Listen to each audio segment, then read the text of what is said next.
Okay, so got to be honest. Getting ready for this deep dive, it's been, well, intense.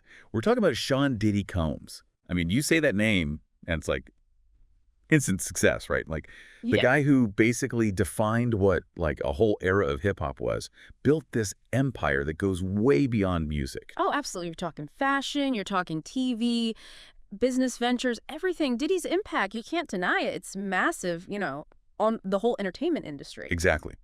But, and this is a big but, recently it's been, well, the headlines haven't exactly been about hit songs or, the next big business deal. Right. This deep dive, it's about a different side of Diddy, a side that's been in the shadows for a long time.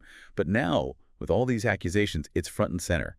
And some people might be thinking, wait, hasn't this been going on for a while? And well, yeah, they'd be right.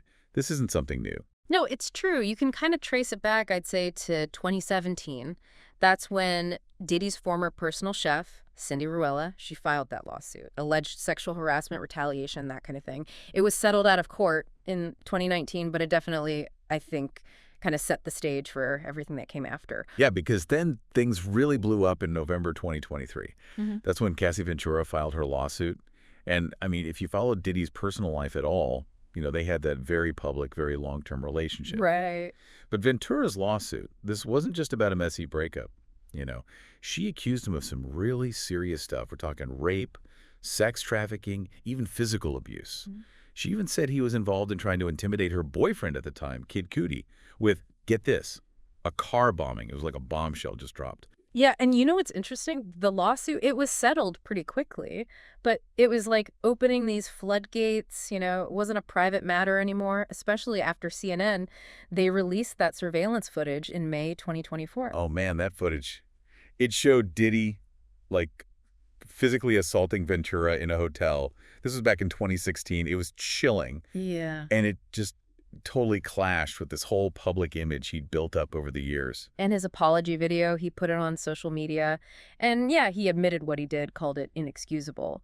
But it felt, I don't know, too little, too late to a lot of people. It's like if that footage hadn't come out, would he have even addressed it publicly? Exactly. And it makes you wonder, if this was happening out in the open, what else was going on that we didn't see? Right, and that's the question everyone started asking, and it seemed like every month, more people came forward, every story adding another layer to this thing. And the allegations themselves, they're heavy. I mean, we're talking multiple accusations of sexual assault, even some talk of revenge porn.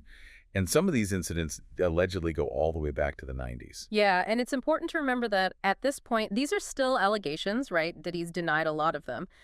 But you can't ignore the sheer number of accusations and the fact that they span decades. It's not just one isolated thing. It starts to feel like a pattern. A pattern of behavior. And some of these lawsuits, they get really specific, really detailed. Like, take Lil Rod Jones. He's a music producer. And he filed a lawsuit in February of 2024, claiming Diddy drugged and sexually assaulted him. But then it goes even further.